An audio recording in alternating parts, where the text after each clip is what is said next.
Hello! Magandang buhay! Kain tayo ng mangga. Pero, itong mangga na to, hindi ko alam kung anong tawag sa mangga na to. Kasi, tingnan naman yung mangga na to. Halos kasing laki ng mukha ko. Diba? Kasing laki ng mukha ko yung mangga. Diba? Laki ng mangga. Diba? Sarap ng mangga na to. Kasi halos kasing tinan mo yung mukha ko tsaka yung mangga. Magkalaki. Diba? Tapos, kain natin ito kung matamis. Diba?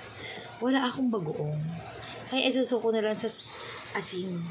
Itong asin na to is pig salt. Diba? Ayan. Ba natin ang mangga.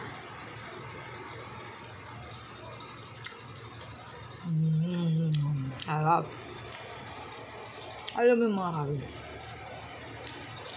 Paborito ko talaga yung mangga. Pero nagulat ako sa mangga na. Kasi ang laki niya. Diba? Yung kalahati lang munang tinikman ko. Kasi yung mister ko, kagabi niya pa ito gusto kainin. Kaso, sabi ko bukas na kasi gabi na. O di mo, nakakalahati ko na.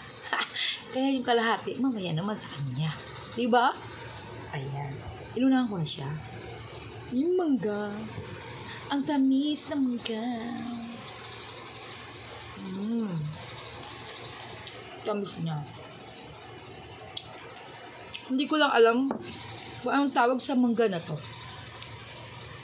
Ba? Mangga. Ang laki. Thank you for watching mga guys. God bless you all. Thank you, thank you.